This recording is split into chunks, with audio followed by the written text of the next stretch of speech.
bonjour à tous et à tous. Alors, je m'appelle Mathieu Joël Gervais. Bienvenue à ce webinaire. Je suis conseiller scientifique spécialisé dans l'équipe Milieu de vie inclusif, sain et sécuritaire au sein de la direction du développement des individus et des communautés. Alors, pour les participants, les participantes, vos micros, vos caméras sont actuellement fermés par défaut. Alors, vous allez pouvoir poser vos questions à la fin de la présentation de Gabriel via deux modalités. D'abord dans le chat. Et par la suite, lorsque la période de questions sera commencée, vous allez pouvoir lever la main et on va vous donner le droit de parole en vous donnant le droit de désactiver votre micro pour que vous puissiez vous poser votre question oralement. Alors, sans plus tarder, je vous présente notre panéliste. Gabrielle Durette détient un baccalauréat et une maîtrise en nutrition à l'Université de Montréal. Elle s'intéresse aux mesures populationnelles reconnues pour améliorer la qualité de l'alimentation des Québécois et Québécoises. Ses travaux ont surtout porté sur l'accès aux aliments et sur l'offre alimentaire au Québec.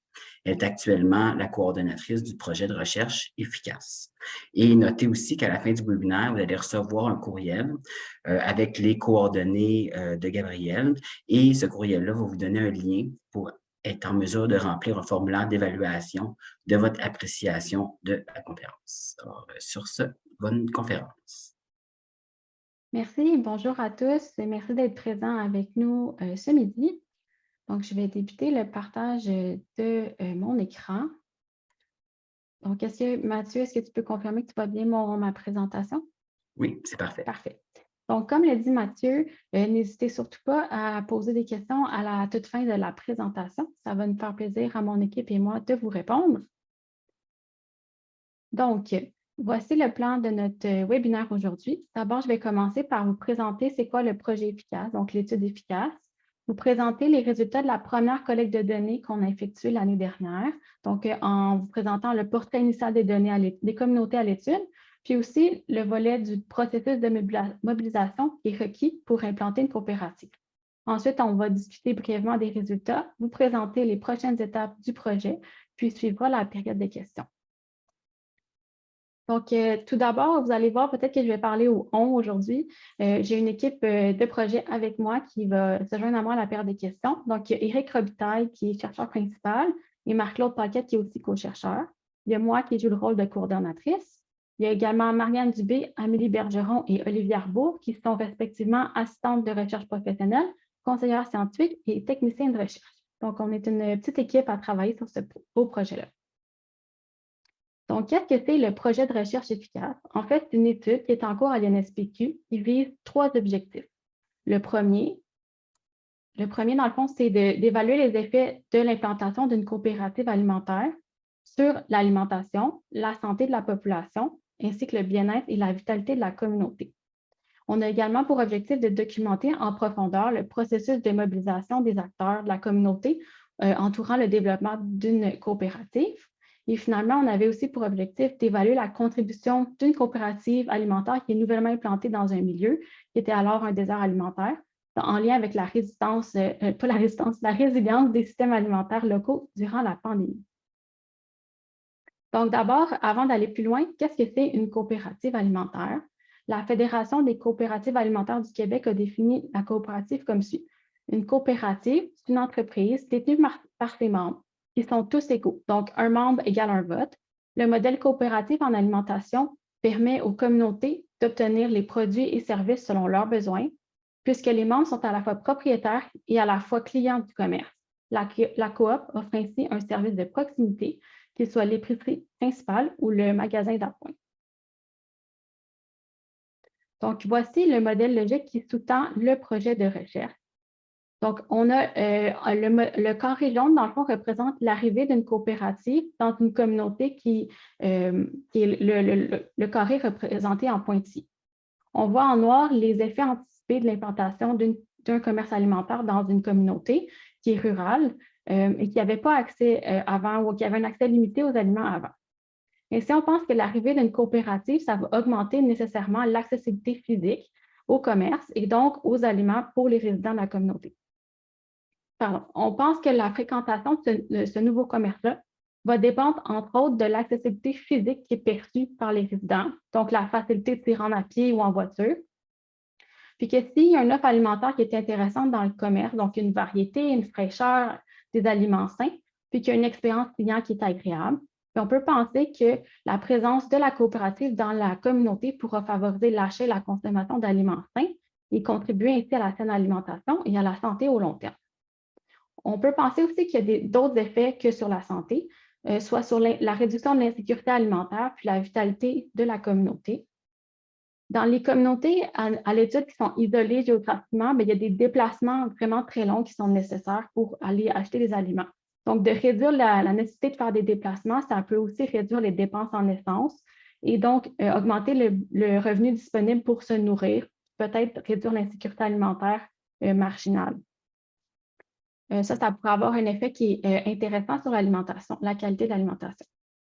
Finalement, on pense que la mobilisation collective qui est requise pour le développement d'un projet de coopérative, puis la présence en elle-même de la coopérative dans la communauté, ça pourrait augmenter de un le sentiment d'appartenance, la résilience et le bien-être de la communauté, qui sont tous des éléments qui sont favorables à une revitalisation de la communauté. Donc, nos communautés à l'étude dans Efficace, on en a 4. On en a une qui est située au Bas-Saint-Laurent, donc à côté de Matane. La communauté s'appelle Saint-Luc de Matane. Cette communauté-là a une coopérative depuis 2019. Ensuite, on a 3 communautés en Côte-Nord, soit Rivière-Pentecôte, Calix et Rivière-Saint-Jean et Magpie. Rivière-Pentecôte avait déjà une coopérative depuis plusieurs années, mais ils ont effectué un projet de relocalisation de leur coopérative dans la dernière année, donc ils ont déménagé en mai dernier. Puis à Galix et à Rivière-Saint-Jean et Magpie, plus au nord, dans le fond, il n'y a pas de coopérative, c'est plutôt un projet de coopérative, là, ils veulent en installer une. Ces 4 communautés-là ont des caractéristiques similaires. Ils sont éloignés des grands centres urbains. C'était des déserts alimentaires auparavant. Puis, c'est des petites communautés, donc de 110 à 165 ménages, donc petites familles. Ensuite, je voulais vous parler des particularités du projet de recherche, c'est-à-dire que c'est une expérience naturelle. Ce n'est pas nous qui contrôlons quand est-ce que va ouvrir la coopérative, ça va être quoi ses caractéristiques, c'est vraiment le milieu, les communautés qui développent ces projets-là. Puis nous, on est vraiment là en observateur. Ensuite, je vous ai dit que les communautés se rassemblaient à certains égards, mais ils ont quand même des caractéristiques puis des contextes qui sont bien différents. Donc, par exemple, il y en a certaines que les communautés sont plus âgées, les gens qui y vivent sont plus âgés, qu'ils sont à des niveaux de dévitalisation différents ou que la taille de la communauté peut être un peu différente. Ensuite, on a un devis avec des groupes intervention puis des groupes intervention différés. C'est-à-dire que certaines coopératives vont ouvrir plus tôt et d'autres plus tard. Puis celles qui vont ouvrir plus tard dans le fond, vont servir de groupe contrôle parce qu'ils vont recevoir l'intervention, mais seulement plus tard. Puis finalement, on utilise un devis qui est mixte, c'est-à-dire qu'on a des questionnaires aux citoyens qu'on a fait passer avant l'ouverture de la coopérative et qu'on va redonner aux citoyens pour avoir des données après l'ouverture. Puis on a aussi fait des entretiens, puis on va continuer d'en faire avec des informateurs clés pour un peu générer des données qualitatives sur le développement des coopératives. Afin de répondre à nos objectifs, dans le fond, comme je viens de l'aborder un petit peu, on a un devis en 3 points de collecte. Donc, le premier point de collecte, c'est le temps pré-implantation, donc temps 0. Ensuite, on a 2 points de collecte qui vont être faits après l'ouverture, donc dans les 6 mois après l'ouverture, puis 1 an et demi après l'ouverture. Puis ça, c'est vraiment des temps théoriques parce qu'en réalité, on doit s'adapter un peu à divers moments de l'année. On évite de faire des collectes de données durant la période des fêtes ou la période estivale. Puis à ces moments-là, dans le fond, chaque point de collecte, il va avoir à la fois un questionnaire aux citoyens et des entrevues avec des informateurs clés. Donc, durant la première collecte de données qui a eu lieu entre février et octobre 2021, on a recruté un total de 226 répondants pour son ménage. Donc, chaque personne répondait à des questions pour sa famille au complet. Donc, il y a 226 à travers les 4 communautés et donc, ça nous fait 163 répondants pour la Côte-Nord. Dans les questionnaires, dans le fond, on a demandé aux gens à quel endroit ils se procuraient leurs aliments, donc localiser dans le fond le commerce alimentaire. On leur a posé des questions sur l'environnement alimentaire, puis pour déterminer leur perception de l'environnement alimentaire qui les entoure. On leur a posé des questions sur leur fréquence de consommation de fruits et légumes. On a établi un score au niveau de la qualité de l'alimentation. On a déterminé si les gens étaient en situation d'insécurité alimentaire en lien avec le revenu. On a aussi calculé un score de vitalité et de bien-être de la communauté. Puis finalement, pour Saint-Luc uniquement, on a questionné les gens pour leur alimentation en temps de COVID. Du côté des entrevues qualitatives, dans le fond, on a fait 12 entrevues semi-dirigées avec des informateurs clés qui étaient impliqués de près ou de loin dans le développement des coopératives. Puis on a abordé divers thèmes avec eux, soit les besoins initiaux des communautés, les facteurs facilitants et les obstacles perçus, les partenaires qui ont été impliqués, la gestion du projet, les finances, etc. Donc, qu'est-ce qu'il y en est pour les résultats? Donc, en Côte-Nord, on a des données initiales pour 2021.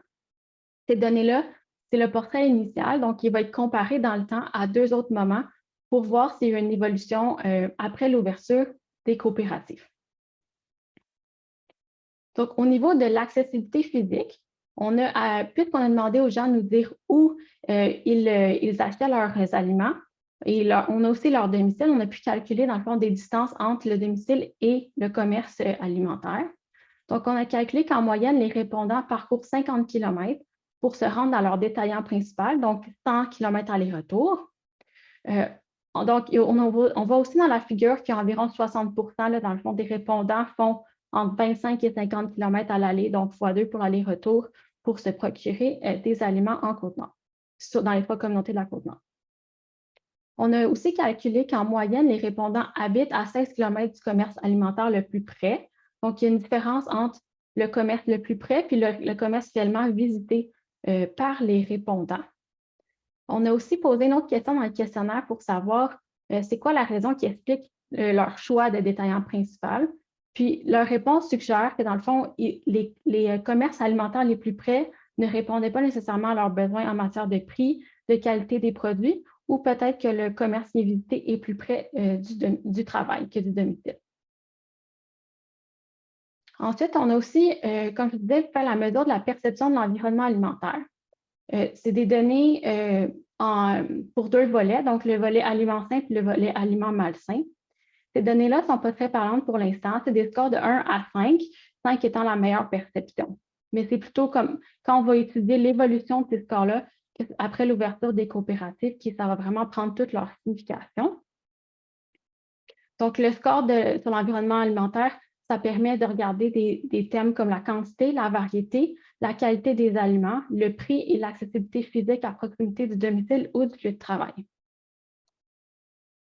On a aussi questionné les répondants sur le thème de l'insécurité alimentaire.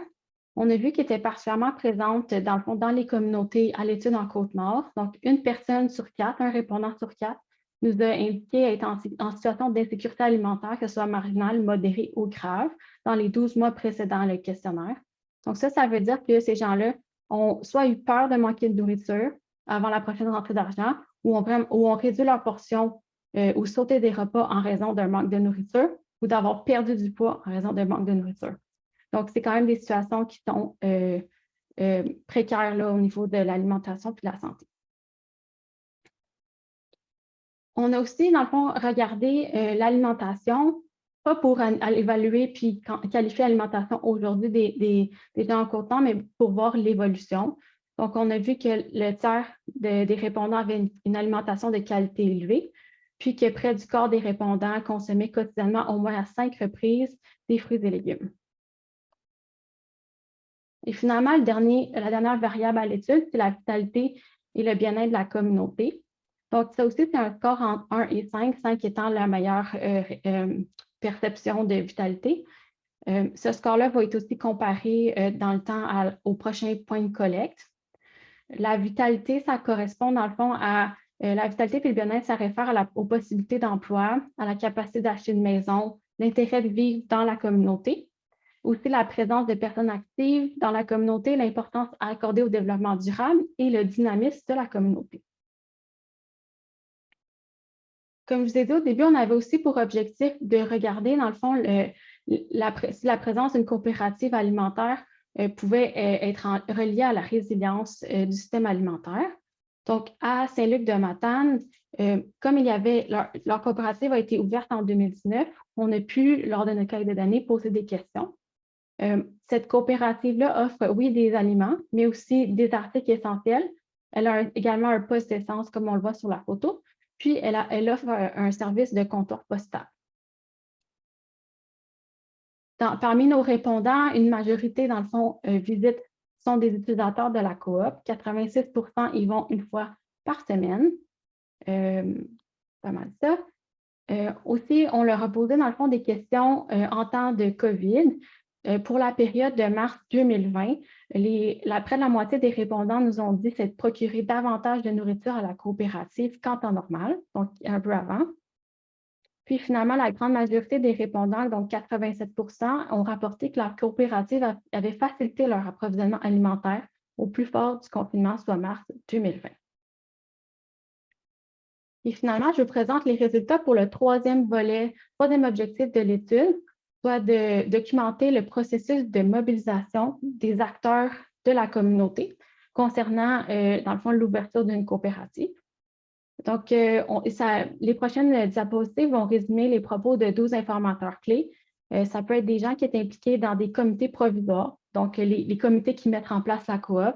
Ça peut être les conseils d'administration qui administrent la coop, les municipalités, des gens des MRC de la santé publique ou des organismes qui œuvrent dans le domaine des coopératives.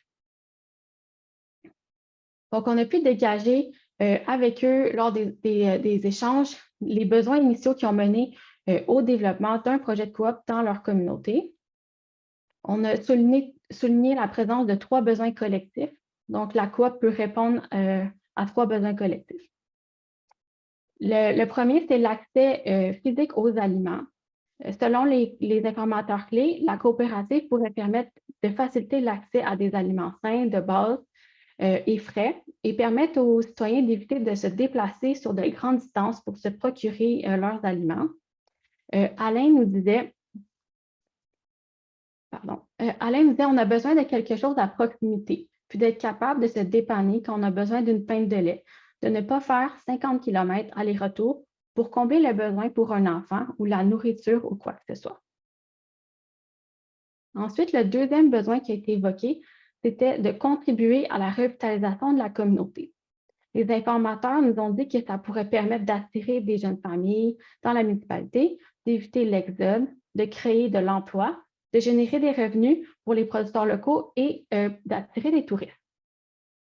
Donc, Sophie nous a dit en parlant de l'absence de coop dans sa communauté. Le fait qu'il n'y avait pas de dépanneur ou de marché, ça venait un peu les ralentir sur le choix de s'établir dans la communauté. Ensuite, Sophie nous a également parlé qu'avant, il y avait un dépanneur dans sa communauté, mais que le dépanneur est maintenant fermé.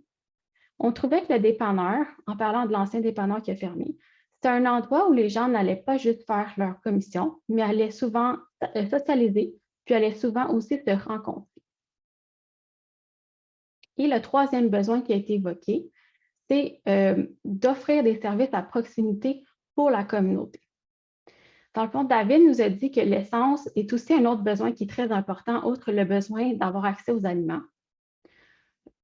Donc, les gens se retrouvaient sans service alimentaire de proximité et sans essence, ce qui sonne un peu bizarre, mais qui est beaucoup un besoin régionalement.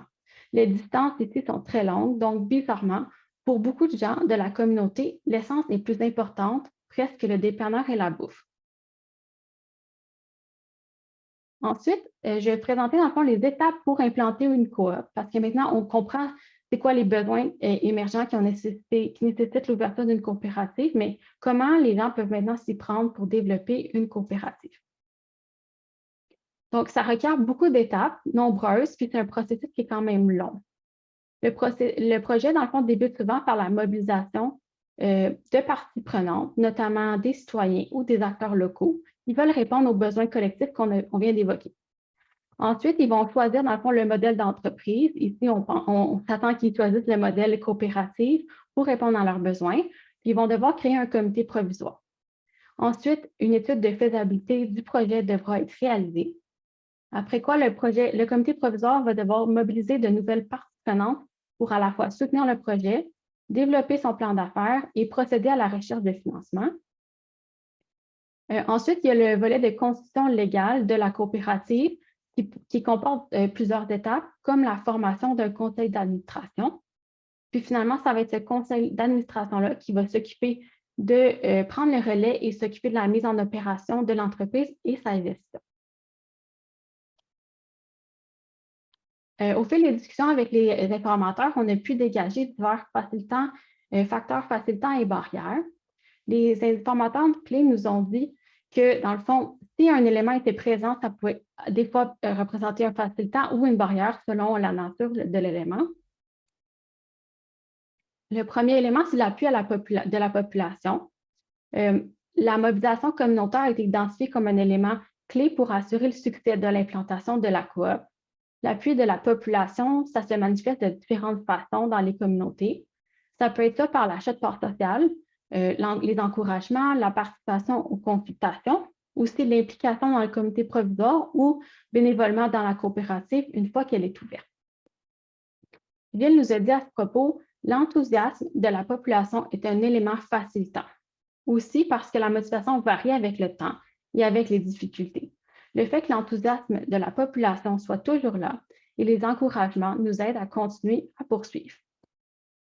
Il y a également le développement d'une vision bien définie du projet et le fait que celle-ci soit partagée et soutenue par au moins quelques-unes des parties prenantes qui semble être un facteur qui facilite le déroulement du processus, mais ça peut quand même être difficile à atteindre une vision bien partagée, bien définie et partagée.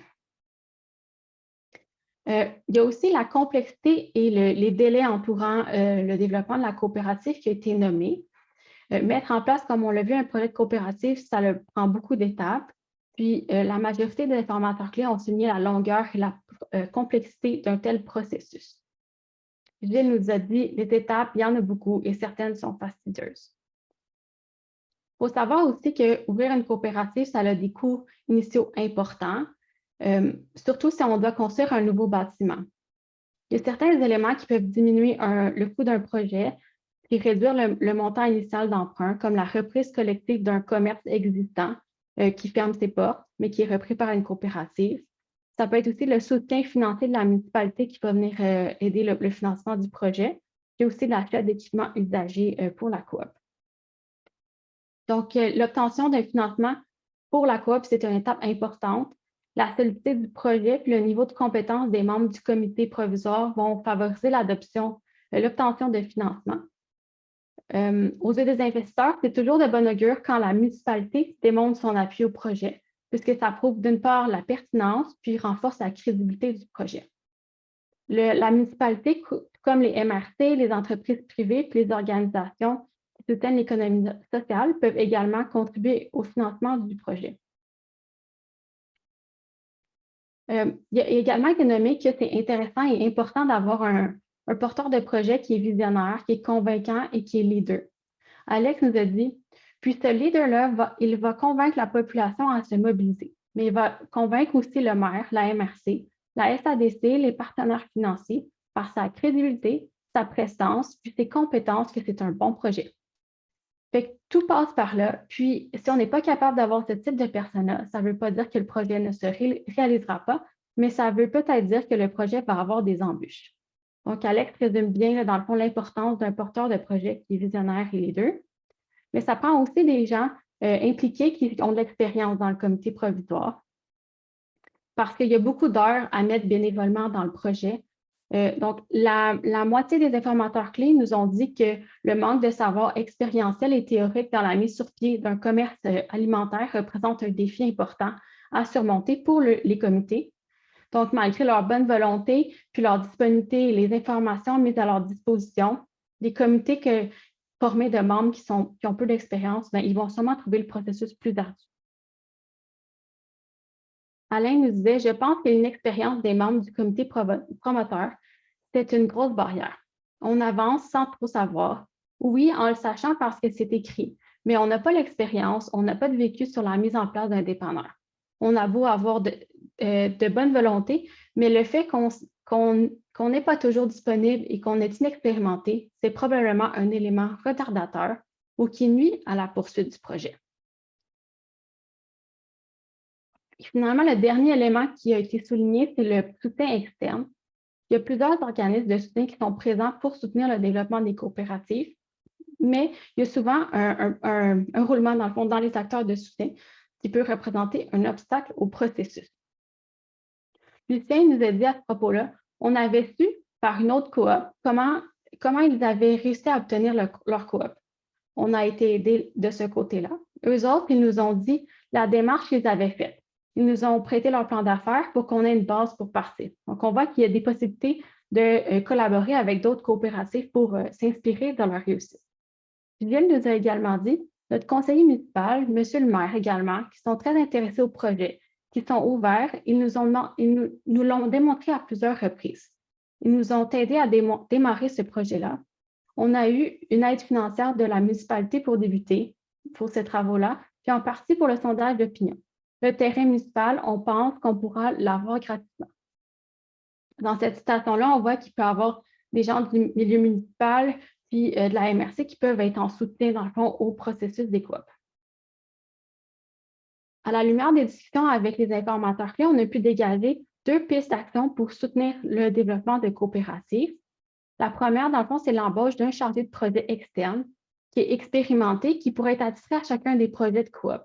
Ça serait utile pour aider à planifier le projet, en suivre l'avancement, structurer le processus, aussi apporter du soutien puis une expertise, tout ça dans le but de faciliter et accélérer le processus, surtout si le comité provisoire manque d'expérience. Également, il serait intéressant de proposer une subvention de démarrage de quelques milliers de dollars pour les comités qui souhaiteraient débuter un projet de coopérative pour couvrir les premières dépenses liées au projet. Par exemple, les dépenses actuellement payées, comme l'encre, la papeterie, les impressions de documents, puis les sondages à la population, c'est tous des éléments qui sont payés par les bénévoles eux-mêmes en attente d'avoir du financement. Donc, qu'est-ce qu'on retire des résultats?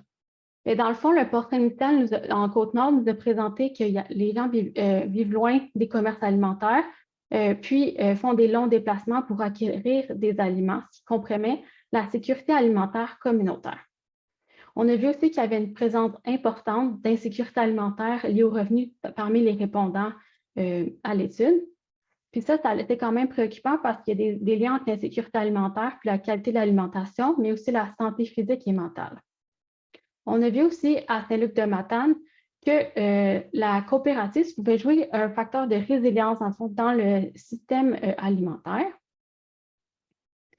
On a aussi compris que la coop pouvait est utilisée dans le fond pour répondre à 3 besoins collectifs, soit l'accès aux aliments, l'accès à d'autres services, puis la revitalisation des communautés.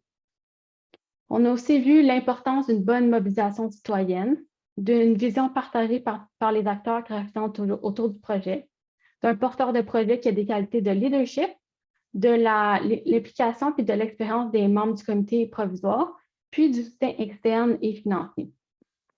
Puis on a aussi dégagé 2 pistes d'action, soit l'embauche d'un chargé de projet externe, puis une subvention de démarrage. Donc, ça fait le tour pour les résultats de l'étude de la collecte de données qui a déjà été faite. Donc, on a évidemment d'autres étapes à accomplir là, pour compléter l'étude dans son entièreté. On a une nouvelle collecte de données qui est en cours dans 2 communautés, donc à Rivière-Pentecôte, où il y a eu le déménagement a eu lieu en mai dernier. Donc, on est à la première collecte post-ouverture de la coopérative. Puis, on a aussi un groupe contrôle à Galix pour lequel on refait un temps zéro pour avoir des données plus proches de l'ouverture de la coopérative qui aura lieu dans la prochaine année. On est également en train de développer une trousse à outils d'évaluation. C'est des outils qu'on va mettre à disposition pour les chercheurs ou les gens sur le terrain qui souhaiteraient reproduire en tout ou en partie l'étude efficace. Puis finalement, avec ce projet-là, on a développé bien des connaissances pour évaluer des interventions en alimentation, ici la coopérative, mais on pense que ces connaissances sont transférables à d'autres types d'interventions. Avant de terminer, j'aimerais remercier un grand nombre de personnes. Dans le fond, les répondants au questionnaire puis les informateurs clés ont donné du temps. Merci à toutes ces personnes. Sans eux, ça n'aurait pas été possible de réaliser cette étude. Puis également la même chose pour les personnes contacts dans les communautés qui nous ont bien soutenus dans le recrutement de répondants. On a également une équipe de co-chercheurs qui travaille avec nous. Merci à vous. Et divers partenaires et collaborateurs dans des organismes, un bon nombre d'organismes québécois. Merci encore. On est donc rendu à la période d'échange et de questions. N'hésitez pas à poser vos questions soit dans le chat ou en la levant à votre main pour qu'on puisse ouvrir votre caméra. Super, merci beaucoup. Alors, je vais co-animer la période d'échange également. Alors, vous pouvez, je pense que les collaborateurs, collaboratrices, là, vous pouvez aussi ouvrir vos caméras là, si vous le souhaitez pour répondre aux questions.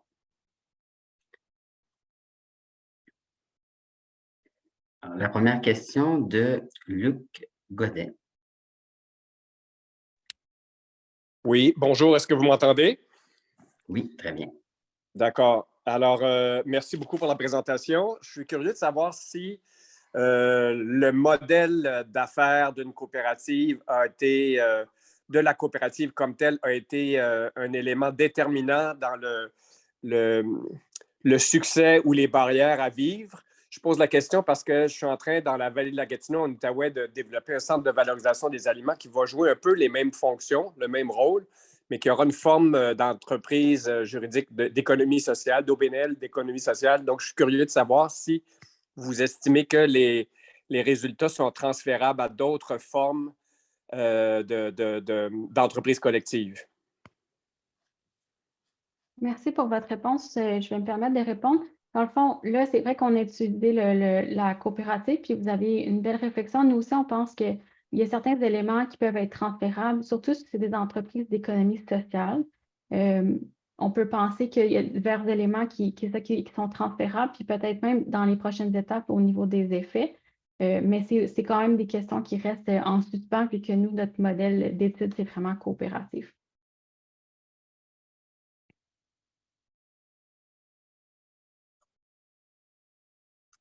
Oui. Les collaborateurs, collaboratrices, si vous voulez aussi là, répondre, là, prendre le tour de parole, n'hésitez pas besoin de lever la main. J'ai une question dans le chat. Est-ce que la méthode pour le score de validité, de vitalité, excusez, de vitalité fera partie de la trousse à outils d'évaluation? Oui, tout à fait. C'est ça notre plan. Dans le fond, est en train d'être rédigé, mais on a déjà prévu de donner une fiche, dans le fond, une genre de fiche d'utilisation qui décrit comment utiliser le score, puis voir la source, là, dans le fond, quand c'est pas nous qui l'a créé. Ouais. J'ai une question de Pascal Chaumette. Oui, bonjour. En fait, ma question était à l'effet, c'était très intéressant, Gabrielle. Je voulais juste savoir si le choix des communautés s'est fait sur la base de quoi? Est-ce que c'était des initiatives que vous aviez entendu parler qui s'en venaient? Mon commentaire est à l'effet que nous, dans la région de Rivière-à-Pierre, il y a une coopérative avec laquelle on a déjà travaillé avec eux qui était fort intéressante, puis que quand tu parlais, ça me rappelait des éléments que ces gens-là nous avaient nommés à l'élaboration de leur coopérative. Je me demandais s'il n'y avait pas d'autres expériences ailleurs au Québec qui auraient pu venir bonifier votre projet. Oui, je peux y aller. Sinon, Eric, je ne veux pas juste monopoliser les réponses. Veux-tu répondre? Ben, si tu veux, là, ben, je vais répondre là, si tu veux. Okay. Pour le choix des coopératives, en fait, à la base, c'était des critères plutôt. Il y avait l'indice de désert alimentaire. On avait sélectionné des communautés aussi qui c'était considéré comme des déserts alimentaires. Ça, c'était puis isolés géographiquement, pas dans des secteurs urbains. Fait que ça, c'était les deux choix principaux là, qui nous ont portés sur certaines communautés au Québec.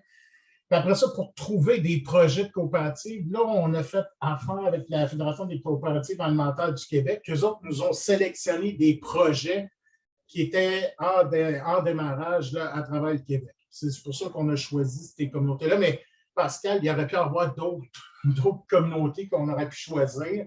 Mais en fonction de ces deux aspects-là, désert alimentaire, isolé géographiquement, puis aussi des conseils de la Fédération des coopératives d'alimentation du Québec. C'est ça qui a fait qu'on a choisi ces coopératives-là. Puis ça a donné qu'il y avait des projets en Côte-Nord. On a 3 communautés en Côte-Nord avec des projets de coopératives. Parfait, merci. Il y avait aussi la particularité, dans le fond, qu'on avait besoin, idéalement, qu'on ait le temps de faire un temps de collecte avant le changement, soit l'ouverture ou la relocalisation, puis faire après ça des points de collecte aussi après. Donc, il fallait comme avoir une idée d'avance qu'il y allait avoir un projet qui allait se développer.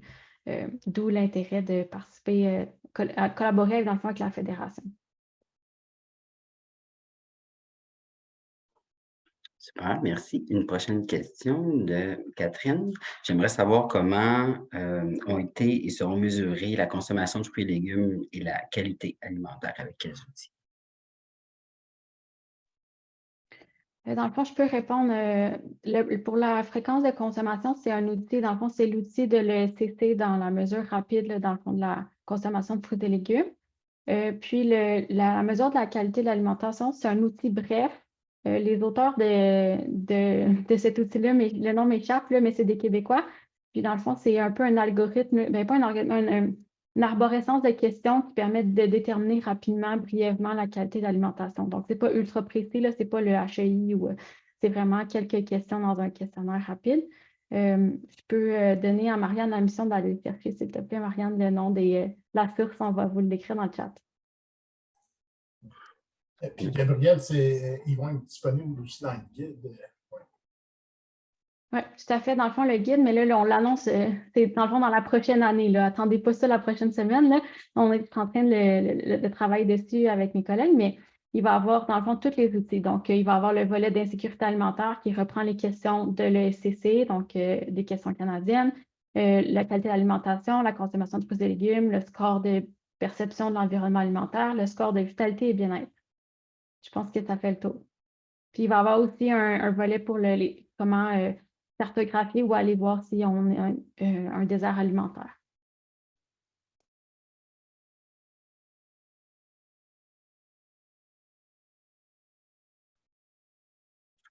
Est-ce qu'il y aurait d'autres questions? Oui. Une question de Marianne. Pouvez-vous préciser la démarche de participation citoyenne qui est en cours au-delà de l'implication de certains dans le comité? Est-ce que la population à faible revenu a été impliquée? Dans le fond, ça va dépendre d'une communauté à l'autre. Comme on disait, ce n'est pas nous, là, dans le fond, qui soutient cette démarche-là de mobilisation citoyenne. C'est vraiment chaque communauté le fait à sa façon, de la manière qu'il le souhaite, puis nous, on est en observateur. Donc, je ne suis pas la meilleure personne pour répondre précisément pour chacune des communautés. Mais de façon générale, on sait qu'ils font des consultations publiques pour voir d'un, c'est un besoin, si les gens vont utiliser la coop avant même de commencer, sinon on se tire un peu dans le pied. Donc, il y a ça que je peux vous dire. Puis, au niveau de l'inclusion des personnes en situation de défavorisation, ou je ne sais plus c'est quoi le terme qui est utilisé, ça, je ne pourrais pas vous dire. Là. Dans le fond, probablement qu'eux le font à titre de y envoyer une invitation à toute la communauté, mais pas nécessairement consulter les personnes les plus défavorisées de la communauté. Est-ce qu'il y a quelqu'un de l'équipe qui veut rajouter quelque chose? Je pense que j'ai fait le tour de la question, là, mais...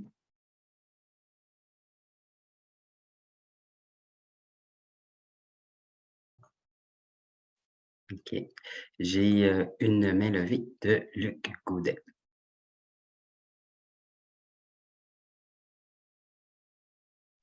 Oui, merci. Ma question est assez similaire. Je voulais savoir, vu que vous avez étudié la mobilisation citoyenne ou l'appui de la communauté, est-ce que vous avez relevé des facteurs qui facilitent cette mobilisation-là? Parce que c'est quelque chose qui semble être clé.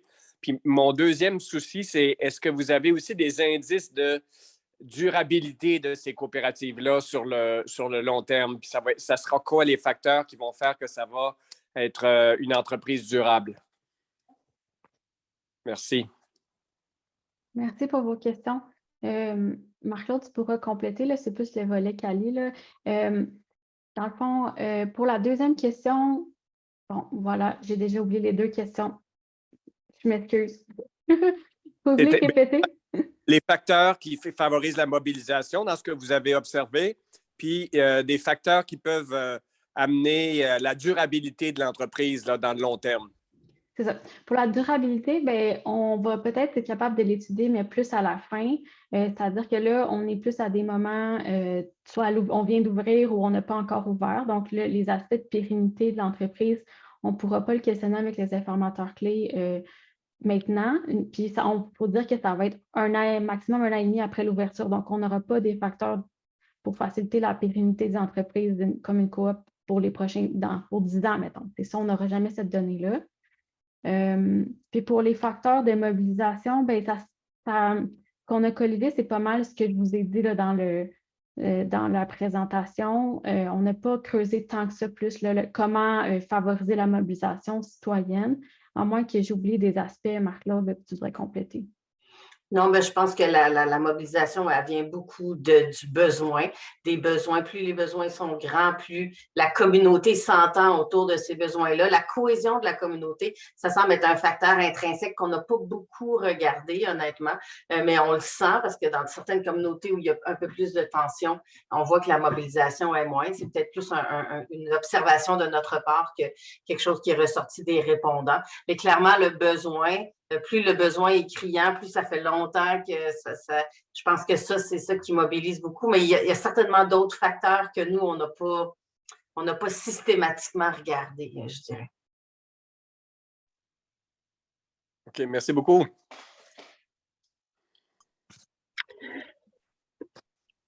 Une question de Gabriel Girard. Est-ce que vous avez des résultats sur les besoins des communautés, plus spécifiquement pour les populations vulnérables qui pourraient être transposés à d'autres projets? Par exemple, quels fruits et légumes sont les plus appréciés, les formats, etc.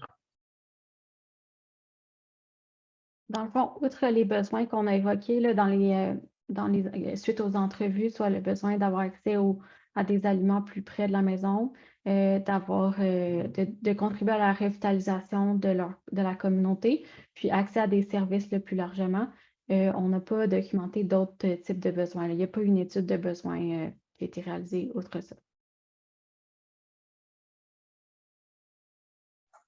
On n'a pas de données non plus sur les fruits et légumes les plus appréciés, les formats.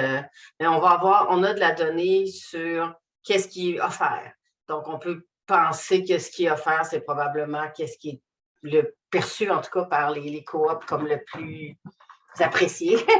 Mais bon, c'est comme, on n'a pas demandé aux gens quels fruits et légumes ou qu'est-ce qu'ils aimeraient avoir dans leur coop. Ça aurait été une bonne idée, mais on ne l'a pas fait. Éric, est-ce que tu veux compléter? Dans notre deuxième phase, on est supposé avoir des groupes, des focus groupes avec les participants. Peut-être que là, il y aurait des éléments de réponse à ça. Qu'est-ce qu'on n'avait pas à la phase 1?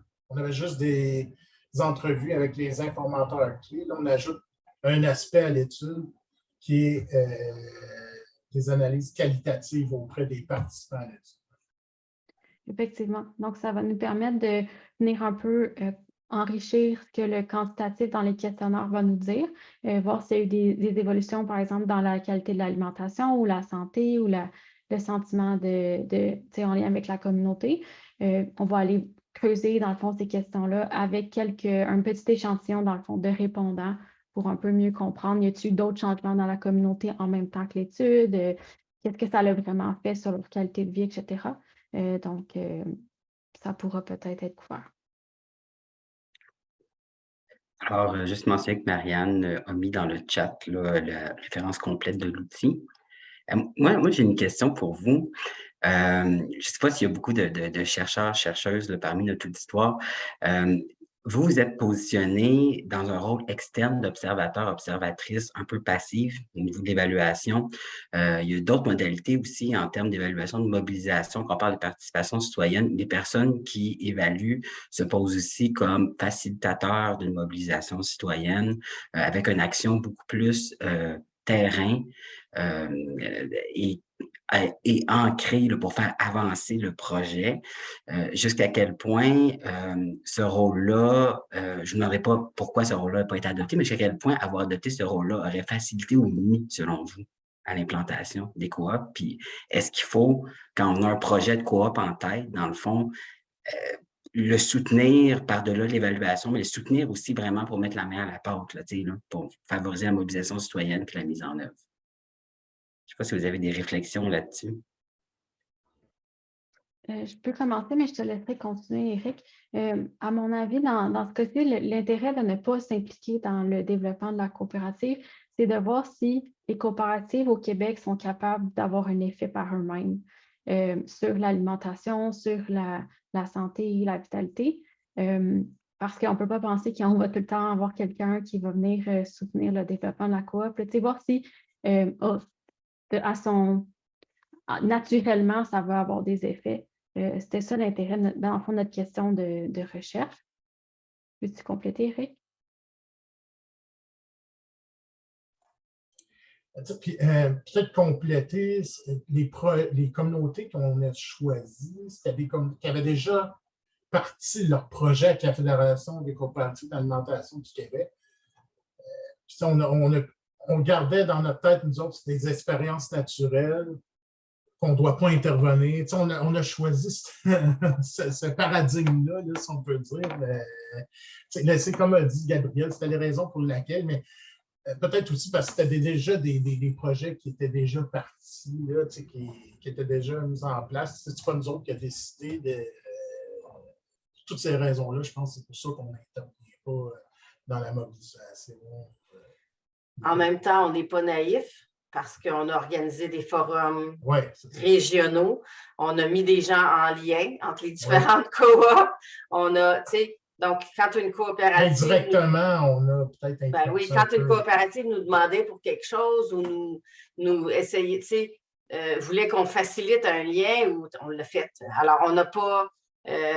parce que, c'est ça, parce qu'on a des liens avec ces comme nous, juste par le fait d'avoir des liens et d'organiser un forum régional où là, des gens de différentes coops sont venus ensemble. Puis là, juste ce lien-là, on n'a pas mis ça de l'avant dans nos activités, mais le fait de faire la recherche, ça a quand même créé une certaine synergie entre les coops de la Côte-Nord. Tu sais.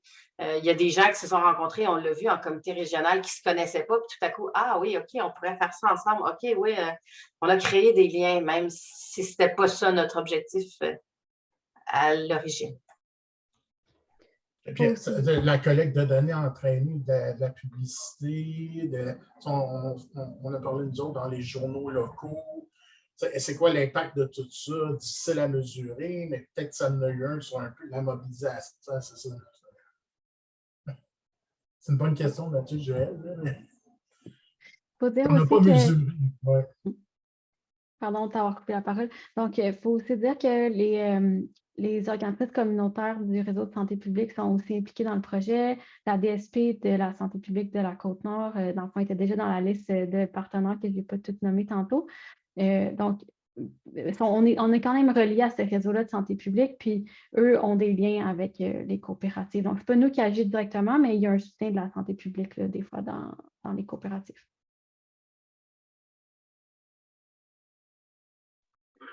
Super, merci beaucoup. Donc, je ne sais pas s'il y a d'autres questions, d'autres... oui, Luc Godet. Oui, vous m'entendez? Merci. La coopérative qui a la station d'essence, je trouvais que c'était ingénieux comme stratégie de financement, en fait, là, aux générations de revenus autres que les denrées alimentaires. Est-ce que c'était, à votre connaissance, une stratégie délibérée ou c'était une opportunité ou ça peut paraître un gros investissement? Ça fait que je suis juste curieux de savoir c'était quoi la réflexion qu'il y avait derrière, si vous y avez eu accès. Je peux peut-être répondre, Gabriel. On n'a pas eu accès à la réflexion derrière ce modèle-là, mais je pense que c'est rappelle-moi, Gabriel, la mutualité fait promu ce type de modèle-là de coopérative multiservice. Là, eux autres, ils ont choisi station d'essence, il y a aussi un bureau de poste. Je pense que c'est un modèle qui est promu par la Fédération de la coopérative d'alimentation du Québec, je pense, puis aussi la mutuelle des coopératives. Est-ce que tous ces éléments-là expliquent pourquoi eux autres ont choisi ce modèle-là, je ne sais peut-être pas, mais je sais que c'est des modèles de coopératives qui sont promus par ces organismes. Pas juste focusé sur l'alimentation. Avez-vous observé comme un succès, une réussite particulière à cause de cet aspect multiservice-là? On ne peut pas le dire pour la coopérative parce qu'on a arrêté de la suivre, là, mais elle existe encore. J'imagine que là, ça fait combien de temps? Là, 3 ans, là, 2019? 3 ans. Là. C'est décembre 2019, exact. Mais je me permets d'ajouter, dans le fond, on nous a dit que pour d'avoir un poste d'essence, dans le fond, ce n'est pas nécessairement rentable. C'est une très grande dépense, puis ça ne génère pas nécessairement beaucoup de revenus par la suite. C'est plus l'aspect multiservice qui était. Ouais. C'est plus un attrait de venir à la fois mettre de l'essence, acheter une pinte de lait qui est intéressant. Puis c'est vraiment en service à la communauté plutôt que de générer des grands revenus. Là. Je ne me souviens plus qui parlait de ça. Il y en a, mais je pense que c'était à Galette, qui ne voulait pas mettre une station d'essence, mettre des bornes de recharge électrique pour les véhicules électriques ou un service de distribution de médicaments là, aussi qui serait disponible là. Même, je ne m'en souviens plus si c'était dans nos communautés ou ailleurs, là, mais un service des services médicaux, comme par exemple des dentistes qui seraient reliés. En tout cas, je pense que c'est l'aspect multiservice.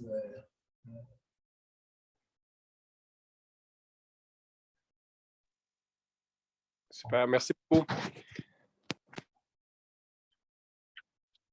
J'ai une question de Richard. Alors, allez-vous explorer les effets que le regroupement ou la mise en lien des différentes coops entre elles pourrait avoir sur elles-mêmes, donc sur leur vitalité, la qualité de leur offre et sur les collectivités? Alors, est-ce que vous avez exploré ces variables-là ou vous voulez le faire?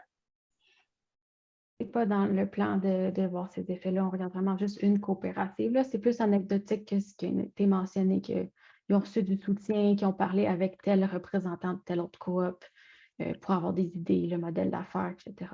Ouais.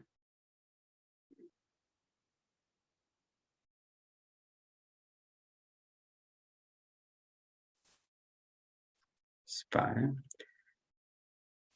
Est-ce que vous... je ne sais pas si vous aviez comme équipe là, efficace d'autres choses à mentionner, peut-être des questions à poser aux personnes auditoires, d'autres points. Pas particulièrement. On a mis beaucoup d'informations dans le PowerPoint déjà, mais c'est sûr que si vous avez des questions, vous voulez aborder un thème, vous avez des questions sur un thème, il va y avoir mon courriel qui va être fourni dans un envoi courriel à tout le monde. Donc, si vous pouvez me contacter ou contacter le reste de l'équipe, ça va nous faire plaisir d'avoir ces conversations-là avec vous, puis un peu plus comprendre c'est quoi vos besoins, dépendamment de votre travail. Puis, je vous rappelle que le webinaire va être accessible à la demande. Je ne sais pas si, en tout cas, on va vous envoyer le lien lorsqu'on va l'avoir mis sur Internet et vous allez aussi avoir un courriel là, avec le formulaire d'évaluation, avec les coordonnées de Gabriel et le formulaire d'évaluation à la fin là, du webinaire, si vous voulez nous laisser vos commentaires. Alors, voilà, je vous remercie beaucoup. Il reste 5 minutes. Je ne sais pas s'il y a des dernières questions des participantes, derniers commentaires. N'hésitez pas, là. Luc, vous aviez encore la main levée. Je ne sais pas si c'est une vieille main ou si vous aviez une autre question à poser. Mais je pense que c'est une vieille main, mais j'ai beaucoup de questions. Mais je veux vous remercier pour partager ces résultats-là parce que c'est éclairant, ça confirme des choses, ça nous met sur des pistes là, pour nos initiatives. J'étais curieux, mais ça, je pourrais l'avoir en discussion individuelle. Est-ce que s'il y avait eu des tarifications variables pour faciliter l'adhésion des membres de la communauté qui sont moins fortunés? Ça, c'est une question que j'ai. Mais sinon, merci beaucoup. Si vous n'avez pas le temps de répondre, bien, ça sera pour une autre fois. Ça va me faire plaisir de répondre. Dans nos communautés, dans les projets de coop qu'on a regardés, il n'y avait pas de tarification sociale là, qui modulerait le prix selon le revenu, par exemple. Là, il n'y avait pas ça. C'était vraiment pas des. C'était pas des même le membership, membership à la coop. Il y avait de l'information. À mon avis, il n'y avait pas de tarification sociale. C'est un certain montant par personne, mais qui est comme le même à travers la communauté, mais qui varie beaucoup d'une communauté à l'autre, par contre. Mais à part ça, il n'y avait pas de différence. Et c'est ça, il y a quand même une différence entre une coopérative puis une épicerie solidaire. Il y a quand même des valeurs qui sont un peu différentes. Donc, je pense qu'on retrouve plus la tarification sociale dans une épicerie dite solidaire qui a une vision de donner accès plus économique, dans le fond, de réduire le prix des aliments pour certaines personnes, tandis qu'une coopérative, on est plus dans l'accès physique, géographique aux aliments. Là. Ça n'empêche pas qu'ils pourraient l'avoir aussi, là, la notion de prix, mais pas dans celle qu'on a gardée. Merci. De rien. Super. Donc, je ne sais pas si j'ai une question par rapport au PowerPoint. Je ne sais pas si vous voulez partager votre PowerPoint ou... Le PowerPoint ne sera pas partagé, mais comme l'enregistrement du webinaire va être mis, dans le fond, dans la même page sur le site web de l'INSPQ, sur la page des rapports qu'on a sortis il y a quelques semaines, vous allez pouvoir, dans le fond, accéder aux informations. Super. Donc, un grand merci pour votre temps, votre participation. Et puis, donc, restez à jour là, pour les courriels qui vont suivre là, pour les informations complémentaires. Merci à tous.